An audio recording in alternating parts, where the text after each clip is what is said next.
The Arizona desert in 1875 stretched like a vast, unforgiving sea of cracked earth and sun-bleached dunes, a desolate expanse near Red Mesa where the dry wind kicked up dust clouds that stung the eyes and never ceased, its ceaseless murmur weaving tales of survival, loss, and resilience amid the arid frontier. Red Mesa, a remote ranch perched on the edge of this harsh terrain, stood weathered under a stormy sky still clinging to the dusk's heat, its adobe walls crumbling under the weight of neglect, its barren yard whispering of a solitude unbroken for years. Jacob Kane stood at his window, his rough palms resting on the sill, his 52 winters etched into a face framed by a graying beard, his shoulders bowed under the grief of burying his wife 10 years past beneath a mesquite tree that leaned toward the dry creek like a broken sentinel. Since then, he had lived in silence, not by choice but necessity, the ranch bearing the shape of her memory. Her woven shawl still hung on a chair he never sat in, a shelf of dried herbs gathering dust,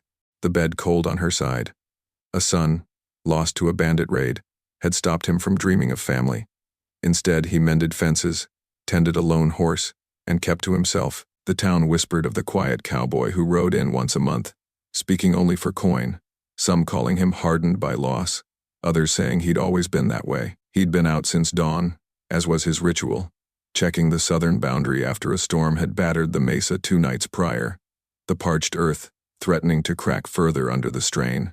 His back ached with the heat, a persistent reminder of years wrangling cattle, and the solitude of the desert had become a refuge from a world that had taken everything. As he dismounted near a sagging fence, his legs nearly buckled beneath him, the loneliness gnawing at his soul a reminder of a decade without companionship.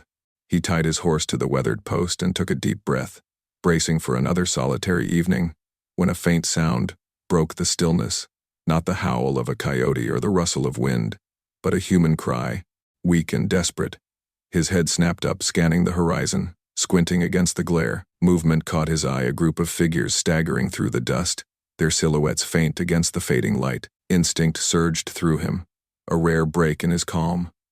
Without thought, he grabbed his canteen and descended the slope, his boots sliding on the loose sand until he reached the edge of the mesa. He didn't pause, just approached, the heat stealing his breath, the ground burning beneath his soles. They emerged from the haze, 5 women, Apache by their features, their buckskin dresses torn and dust-caked, their faces etched with exhaustion and fear. Among them was a small child, perhaps 2 years old, clinging to one woman's arms, his pale face nestled against her chest, his own tattered blanket clutched tightly. The eldest, her hair streaked with gray, stepped forward, her voice trembling but resolute. "We beg shelter," she said, her accent thick with native roots. "Outlaws hunt us." Jacob studied them young, perhaps in their 30s to 40s, each bearing the weight of loss, their eyes pleading yet proud. The child, Cale, whimpered softly, his mother's arms trembling as she held him. Jacob's heart thumped, his hands unsteady from the shock and the weight of the moment. He glanced toward the horizon, expecting pursuit horses, a shout, but the mesa remained empty, save for the wind and dust. "Who are you?" he muttered, his breath ragged. The eldest, whom he later learned was Lila, spoke again. "We are widows, cast out by our tribe.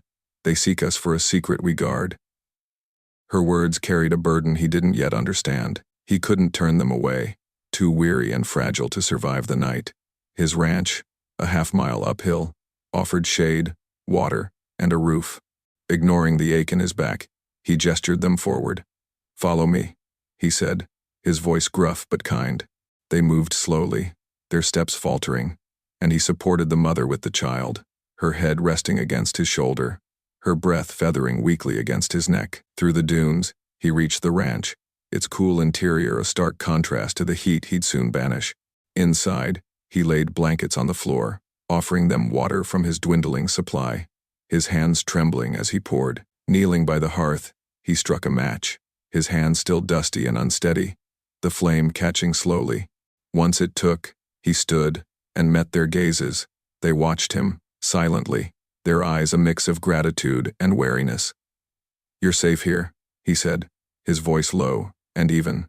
"For now." Lila nodded faintly, and he pulled a chair to the corner, sitting to guard them through the night, his jaw tight with the uncertainty of what he'd brought into his life. By dawn, the fire crackled steadily, its orange glow brushing the blankets where the widows lay. Their breathing steadied, color returning to their faces. Jacob hadn't slept, remaining in the chair, his aching back and dusty shirt a testament to the night's effort. Cale stirred, his small hand reaching for his mother, Mara, who held him close. The women rose slowly, their movements stiff from exhaustion, their eyes meeting his watchful, cautious, but not hostile. "You understand me?" he asked quietly. A pause, then a nod from Lila. "You hurt anywhere?" Another pause, and Mara touched her side, wincing, while Sienna gestured to a cut on her leg. Jacob crouched beside them, rewrapping wounds with clean cloths, his hands gentle, their dignity unshaken despite their vulnerability. "Names?" he asked after a long moment. Lila introduced herself and the others Mara, Sienna, Tala, and Nita, each nodding in turn, their accents hinting at Apache roots. He tapped his chest. "Jacob." They surveyed the ranch adobe walls, sparse furniture, the rifle near the door, their gazes lingering on it. "Safe here," he said, following their looks. "No one's coming." It was a hope, not a certainty, for women like them, alone with a child in the desert, likely carrying a past that might follow. He stepped outside to tend his horse, needing space to process, the smoke rising steadily from the chimney a sign of life within. Inside, the widows eased upright, their bodies aching from the journey and wounds, the silence striking them as unfamiliar yet comforting. Jacob's coat, draped over a chair, smelled of leather and sage, and Mara pulled it closer, studying the space where he'd watched over them. When Jacob returned with water and jerky, he found them sitting up, tending to each other, their torn dresses patched with makeshift cloth. He handed out the provisions, and they ate slowly, offering pieces to Cale, their eyes steady. "Where's your family?" he asked carefully. Lila looked away, her jaw tensing, shaking her head firmly. "Tribe?" Another pause. Then, "Number." Her voice was clear, her accent strong, and though he sensed withheld truth, he let it rest. For the rest of the day, they communicated in glances and gestures, him clearing space by the fire, them organizing their meager belongings with quiet purpose. Jacob repaired the fence, his mind on the mystery of their arrival, while the widows kept the fire alive, claiming roles with silent strength. That night, they stayed near the hearth until he climbed into bed, then settled close, their warmth and Cale's soft breaths, a new presence in his solitude. Neither spoke, but the silence had shifted, a bond forming in the wake of their shared resilience. The Arizona desert unfurled like a relentless expanse of sun-scorched dunes and fading shadows as Jacob Kane, Lila, Mara, Sienna, Tala, Nita, and Cale ventured away from Red Mesa, the pale dawn casting long ghostly silhouettes across the arid terrain. Jacob led the way on foot, his weathered coat dusted with sand, his boots crunching through the cracked earth, his lasso coiled at his hip, his rifle slung across his back. His face, rugged with a graying beard, bore a mixture of determination and unease, his brown eyes scanning the horizon for signs of the outlaws, a quiet resolve battling the weight of his past solitude. Lila, the eldest widow in her 40s, walked beside him, her mended buckskin dress fluttering beneath a borrowed shawl, her hands calloused from labor, her small woven pouch with tribal secrets swaying at her side, her dark eyes sharp with survival. Mara, Sienna, Tala, and Nita followed, their dresses torn and patched, their stances reflecting strength and sorrow. Cale, the 2-year-old boy, clinging to Mara, his tattered blanket pressed against his chest, his pale face showing signs of hope. A young Apache warrior, Kono, trailed them, his buckskin attire adorned with faded beads, his hands carrying a spear, his presence a silent guardian, flanked by 3 others from the widow's tribe, their faces painted with earth tones, their horses laden with supplies glinting in the weak light. The journey to a hidden oasis near Sunken Oasis, a 2-day trek, was their goal, but the desert held other trials to test their fragile alliance. Their water was scarce, the canteen they'd salvaged from Red Mesa reduced to a few tepid drops, their supplies dwindled to a strip of jerky and a handful of dried cactus fruit Kono had foraged. The heat bit deep, its intensity a relentless adversary, the silence broken only by the rasp of their breathing, the soft whimper of Cale, and the distant call of a hawk circling overhead. Jacob's mind churned with the previous day's events, his unexpected sheltering of the widows, the arrival of the Apache kin, with their claim of protection, the threat of outlaws. He'd stayed to ease his own guilt, but their presence now drew danger, a price he hadn't foreseen. He offered Lila water, a gesture of goodwill, his hand trembling slightly from the heat. Lila accepted, her eyes narrowing. "Why risk this for us?" she asked, her voice raw but steady. Jacob met her gaze, his beard itching under the dust. "Lost my wife and boy to raiders. Can't leave you to die like that."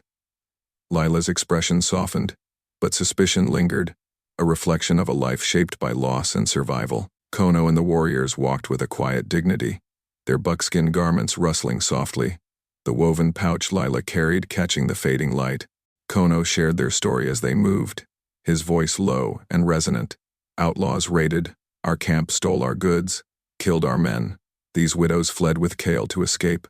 We've tracked them since, fearing their return." Lila added, her tone firm. "Our tribe cast us out. We ran to save our son." "A warrior," Tala muttered. "They want our tribal secrets." Jacob's heart sank. The pouch likely held something valuable, a lure that had ruined men.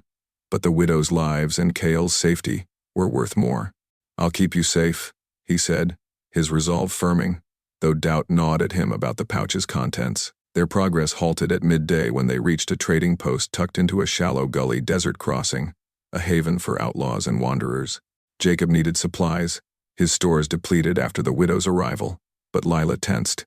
"Danger here," she warned. "Men talk." Jacob nodded, his rifle ready. Inside, the air was stifling, the stench of sweat and stale tobacco thick. A trader named Silas Reed, a wiry man with a crooked grin, leaned against a crate, his eyes narrowing. "Jacob Kane," he said. "Heard you took in 5 Apache widows and a kid. Outlaws are offering a bounty." Jacob's jaw tightened, his past with desert rumors flashing. "Mind your own, Silas." Reed smirked, his gaze on the pouch. $200.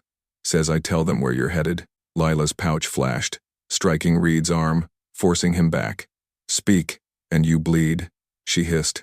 Jacob stepped forward, his rifle aimed. "Walk away, Silas. This ain't your fight." Reed paled, retreating, his laughter echoing. "They'll hunt you down." Jacob cursed under his breath. Reed's treachery would lead the outlaws straight to sunken oasis. "We move now," he said. The tribe's respect grew, their trust a tentative thread. "You're brave," Tala said. Jacob shook his head, the weight of his past pressing down.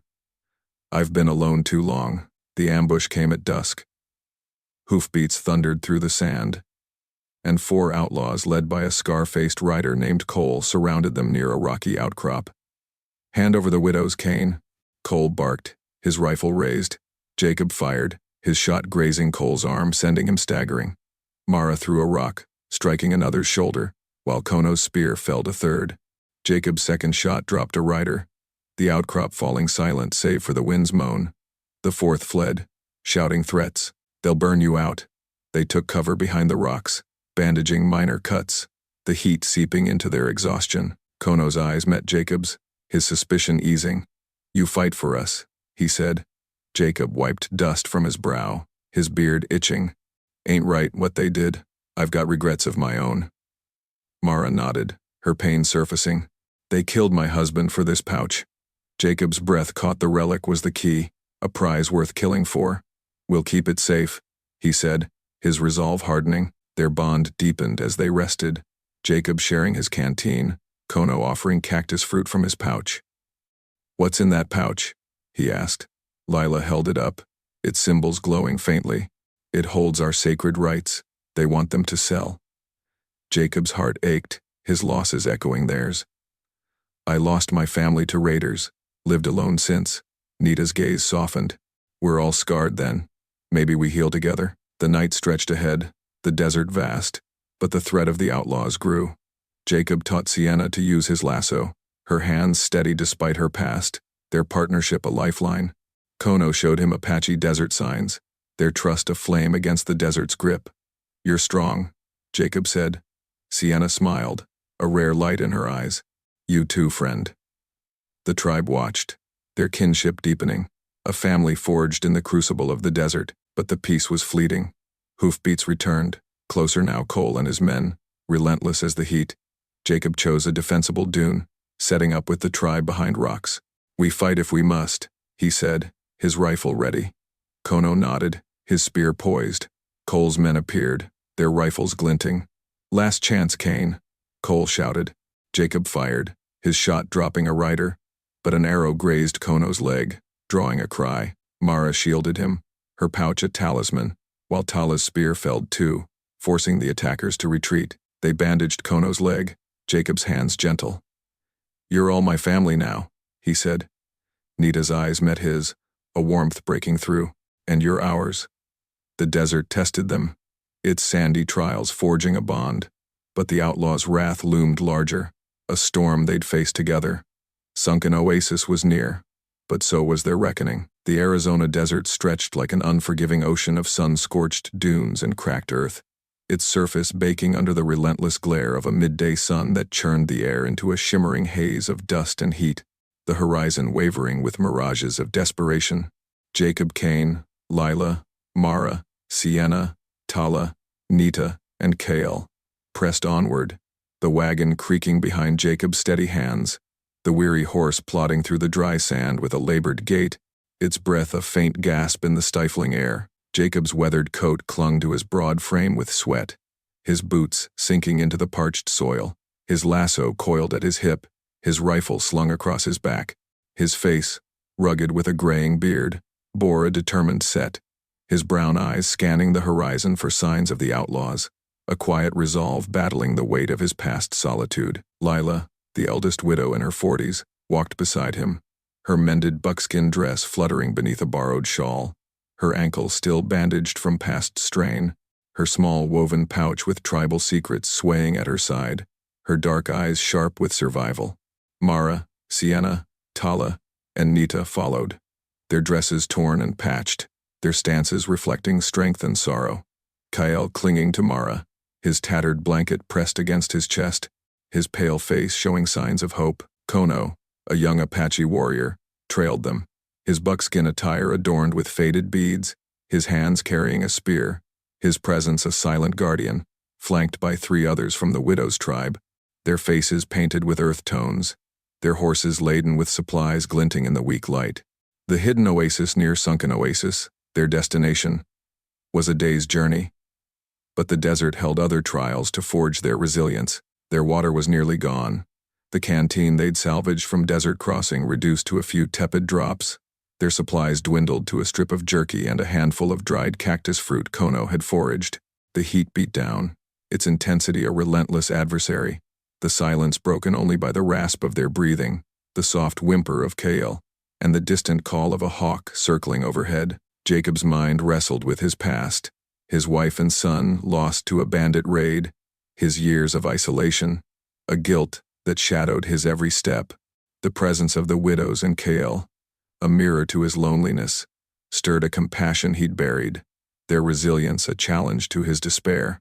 "We need to find water soon," Jacob said, his voice hoarse from the dry air.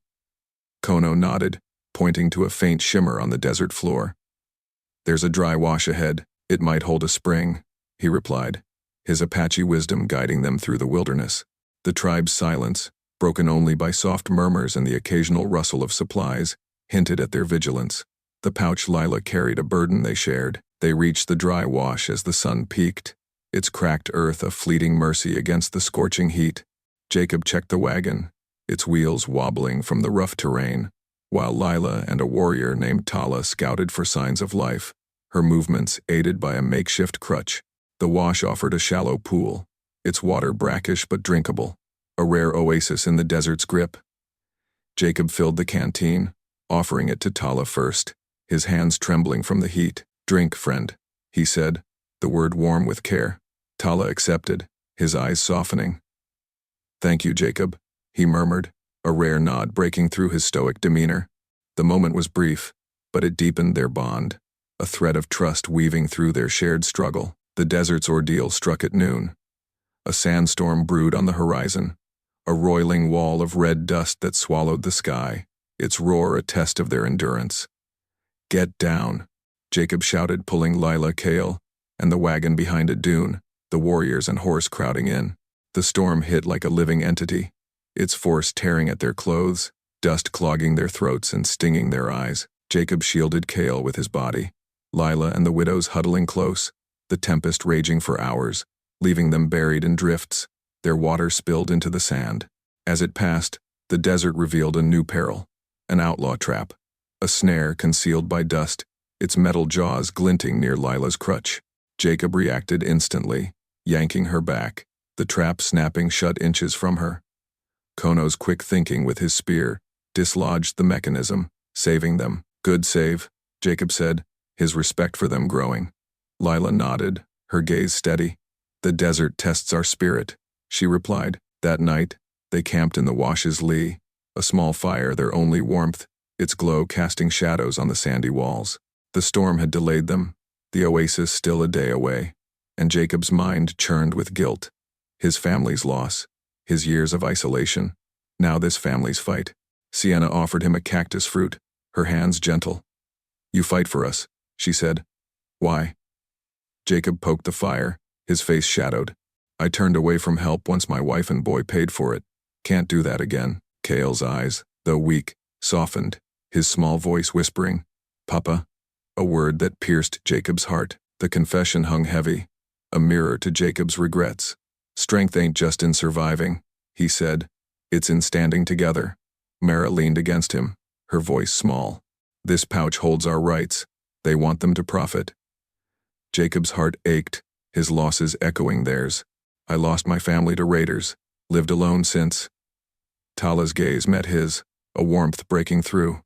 We're all lost, then. Maybe we find kin. Their talk was interrupted by a rustle. Apache figures emerged from the dusk, led by a stout woman with a painted face. I am Nita, Kono's sister, she said, her voice cautious. We saw the storm. Outlaws hunt you. She offered a water skin, her eyes on Lila and Cale. You're alive, sisters. We thought you lost. Lila ran to her, tears in her eyes. Jacob saved us. Nita nodded, offering Jacob a feathered cord. You're kin now, Cowboy. The reunion was brief but heartfelt. Nita's warriors, 15 strong, joined them, their spears glinting. The tracker Cole is near, Nita warned. He plans an attack at dawn. Jacob's heart steadied, his bond with the tribe a shield. We'll be ready, he said. Cale's hand found his trust a beacon. Father, he murmured. The word warmed Jacob, a redemption he hadn't sought. The peace shattered as the first light crept over the horizon. Hoofbeats echoed Cole and 12 riders, their rifles ready, their intent clear in the pre-dawn gloom. Nita's men melted into the sand dunes, leaving Jacob and the tribe exposed on the ridge. Hold, Nita whispered. But Jacob stood firm, his rifle raised, the weight of the warning settling in. Cole's voice cut through the heat. Give up the widow's cane, or die. Jacob fired, his shot grazing a rider, but an arrow struck Nita's arm, drawing a cry. Mara shielded her, her pouch a talisman, while Kono's spear felled too, forcing Cole to retreat momentarily. They bandaged Nita's arm, Jacob's hands gentle. You're all my family now, he said. Nita's eyes met his, a warmth breaking through. And you're ours. The desert tested them, its sandy trials forging a bond. But the outlaws' attack loomed larger, a storm they'd face together. Sunken Oasis was near, but so was their reckoning. Sunken Oasis rose like a parched wound across the Arizona desert, its treacherous hollow of cracked earth and sun-bleached rocks standing defiant against the encroaching dusk. The sun dipped low, casting a fiery glow across the oasis's rim, the air thick with the scent of sun-scorched sand and the faint promise of a cooling night breeze following the day's relentless heat. Jacob Kane, Lila, Mara, Sienna, Tala, Nita, and Cale prepared for their stand, the tension palpable in the stillness, heightened by the looming threat of the outlaws' attack. Jacob's weathered coat was torn at the sleeve, his boots caked with dust and blood from his grazed leg, his lasso and rifle poised despite the ache in his muscles. His face, rugged with a graying beard, bore a grim determination, his brown eyes shadowed by the weight of his past solitude. Lila, the eldest widow in her 40s, stood beside him, her mended buckskin dress fluttering beneath a borrowed shawl, her arm wound bandaged, her small woven pouch with tribal secrets clutched tightly, her dark eyes resolute with survival. Mara, Sienna, Tala, and Nita flanked her, their dresses patched and torn, their stances reflecting strength and sorrow. Cale clinging to Mara, his tattered blanket pressed against his chest, his pale face showing signs of courage. Kono, a young Apache warrior, trailed them, his buckskin attire adorned with faded beads, his leg wound bandaged, his hands wielding a spear, his presence a steady guardian, flanked by 3 Apache warriors, their faces painted with earth tones, their weapons and horses poised for battle. The journey to this refuge had forged their bond. Now tested by the outlaws' relentless pursuit, the oasis offered strategic ground, steep dunes for ambushes, rocky outcrops for cover, and a narrow pass for traps. Jacob fortified a vantage point with Kono's men, his hands calloused from years of ranching, now skilled in war. Lila rigged tripwires with sinew, her movements precise despite her exhaustion, her pouch a constant reminder of their burden. The warriors assisted, stacking stones with tala, their vigilance unwavering. "The outlaws want the pouch," Kono said, his voice low and strained. "They'll kill us for it." Jacob nodded, his guilt over past isolation fueling his resolve. "We hold them here," he replied. Tala handed him a sharpened stake, a silent pledge of unity, the weapon's weight a comfort in his hands. Nita distributed spears and arrows, her warriors blending into the oasis's shadows, their movements silent and deadly. "Cole leads them," she warned. "The attack is imminent." Jacob's heart steadied, his bond with the tribe a shield against the encroaching dark. "We fight as family," he said. Cale's small hand found his, a flicker of trust breaking through his fear. "Father," he murmured, a word that warmed Jacob's soul. The sentiment lingered, a redemption he hadn't dared hope for. As the wind carried the distant sound of approaching hooves, the conflict, now a reality. As dusk deepened, the air grew taut with anticipation, the oasis's silence broken by the crunch of boots on sand. The outlaws rode in with 15 men, Cole at their side, the tracker's scar-faced grin, a harbinger of violence. Their leader, a broad man in a black duster lined with stolen pelts, dismounted and called out, his voice a thunderclap against the dunes. "Kane, hand over the widows and that pouch, or this oasis becomes your grave." Jacob stepped forward, his rifle raised, his voice firm despite the heat. "You'll have to take them over my dead body," he shouted, his breath visible in the cooling air. The battle erupted like a desert tempest. The outlaws charged, their rifles and revolvers spitting fire through the dusk. Jacob's first shot dropped a rider, the bullet finding its mark with a precision honed by necessity. Kono's warriors struck from the shadows, their spears felling 2 more, their movements silent and deadly.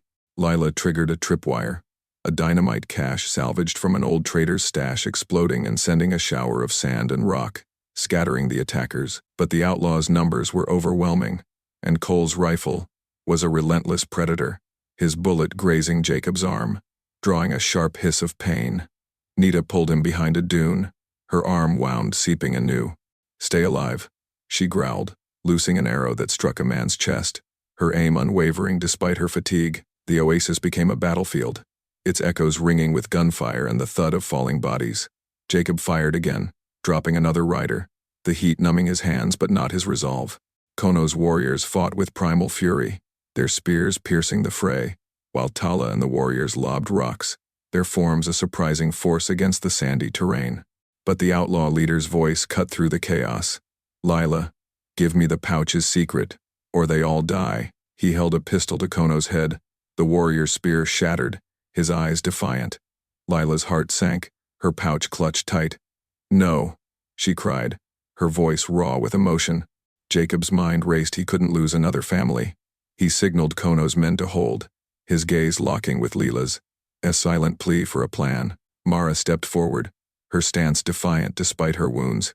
"They betrayed our tribe," she shouted, her voice carrying over the wind. "They sold our husbands to traders for gold, left us to die when we resisted." The revelation hit Jacob like a thunderclap. The outlaw's greed wasn't just for the pouch, but for the sacred rights it guarded, a secret her tribe had protected. The leader laughed, his pistol steady. "Then you all die with your defiance." But Mara moved, shoving Jacob, Cale and Rose aside as Cole fired, the bullet tearing through her chest. She fell, blood pooling in the sand, her pouch slipping from her grasp. "Jacob, no!" he roared, lunging to Mara's side, his hands trembling as he pressed against the wound. Kono's warriors charged, their spears a blur, felling 3 men in a surge of vengeance. Tala struck with a rock, stunning a rider, while Nita's arrow found another's leg. Jacob tackled Cole, their struggle a tangle of fists and dust, until his lasso coiled around the tracker's neck, ending the threat. The outlaw leader roared, charging with his pistol, but Kono's spear pierced his side, bringing him down. The remaining outlaws fled, their horses vanishing into the dusk. Jacob knelt beside Mara, his hands stained with her blood, his heart breaking as he tried to stem the flow. "Hold on," he pleaded, his voice cracking with emotion. Her eyes met his, a faint smile breaking through the pain. "You're my brother now," she rasped. "Protect them. The pouch is our future." Her hand fell, her spirit slipping into the desert's embrace, her sacrifice a final act of trust. Nita bound the leader, her men finishing the fight, the oasis falling silent, save for the wind's mournful wail. The outlaws were defeated, their men scattered, but Mara's loss was a wound deeper than the heat. Jacob cradled her, tears mixing with the dust on his face, the weight of her words sinking in. Kale, Rose, Tala, and the warriors approached, placing the pouch, a woven mat, and herbs on her chest. "She was our mother," Kale said, his small voice thick.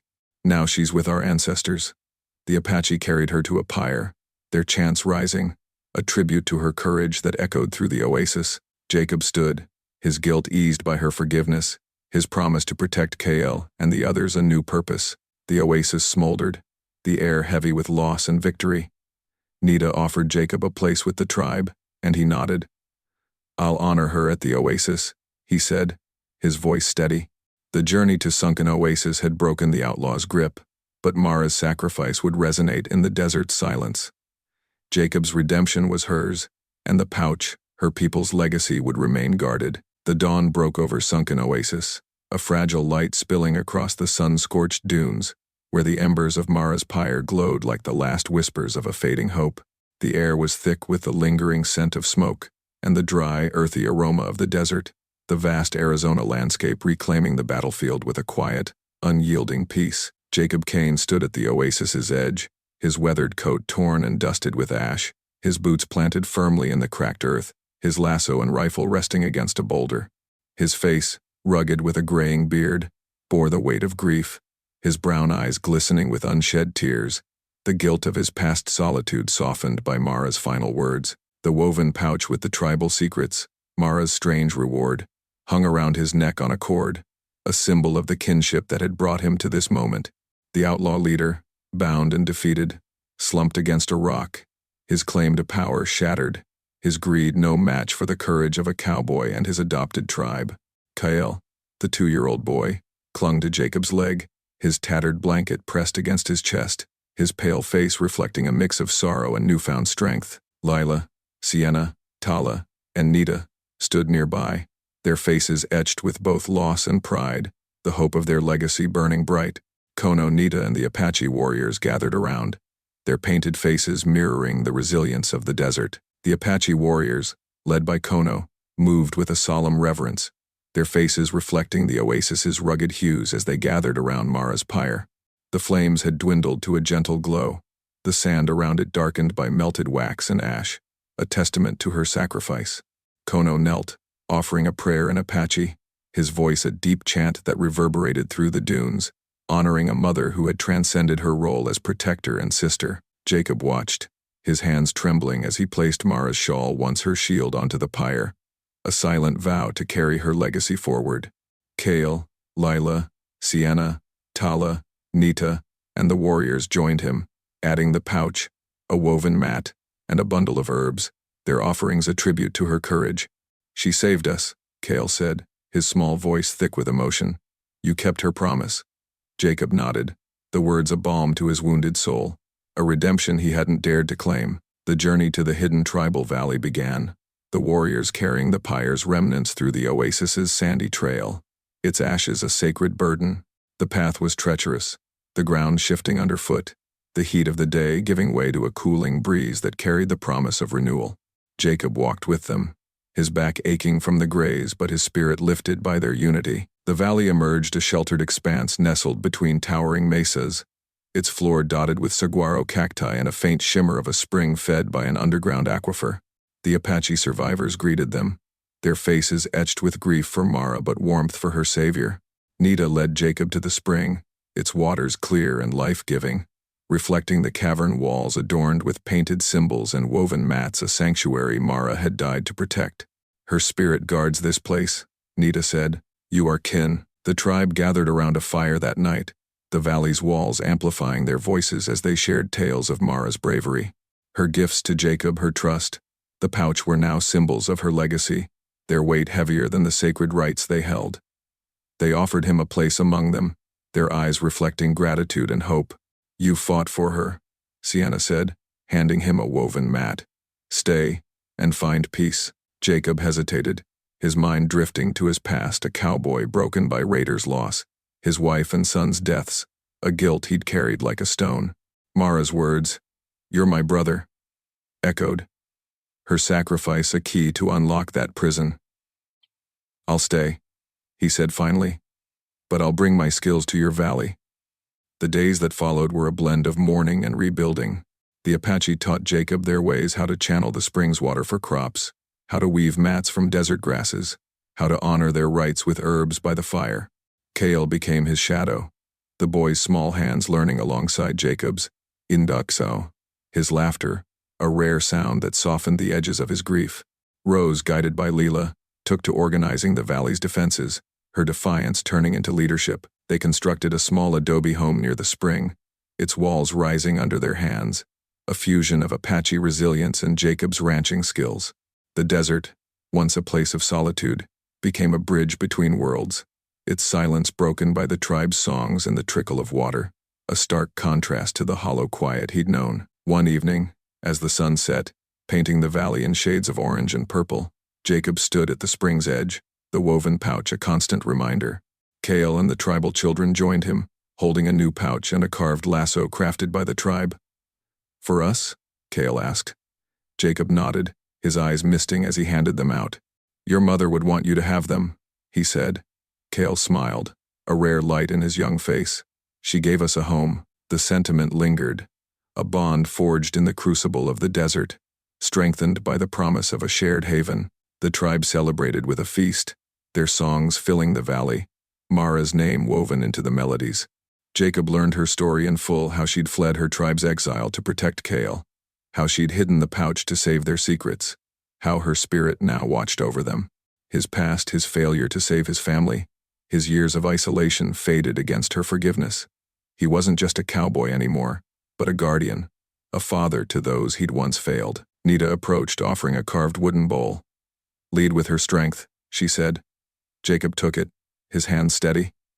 I will. Weeks later, the valley thrived, its spring nourishing new crops, its people strengthened by Jacob's aid. The tribe, true to their bond, began the journey back to Red Mesa, bringing materials and hands to rebuild Jacob's ranch, transforming the ruins into a symbol of renewal. He rebuilt his life, the tribe's help a lifeline, their stories a balm to his loneliness. Mara's shawl hung above the new home's door, a shrine to her sacrifice, its fabric a silent witness. The desert stretched vast, its sun-scorched dunes a testament to their fight, but it was no longer a place of solitude. Jacob's redemption was complete, not in land, but in the family he'd found: Kyle, Lila, Sienna, Tala, Nita, Kono, the tribe all bound by Mara's legacy. As the sun rose over sunken oasis, its golden light bathed the valley and the distant silhouette of the reborn ranch, a promise of a new beginning. Jacob stood at the home's threshold, the wooden bowl at his side, the woven pouch gleaming. He was no longer just a retired cowboy who'd offered refuge, but a father to a boy and a protector to widows whose sister's courage had saved him, whose pouch had turned peril into a legacy of hope. The desert whispered her name, and Jacob carried it forward, a shared haven born from the ashes of sacrifice, with the promise of a rebuilt home anchoring their new family.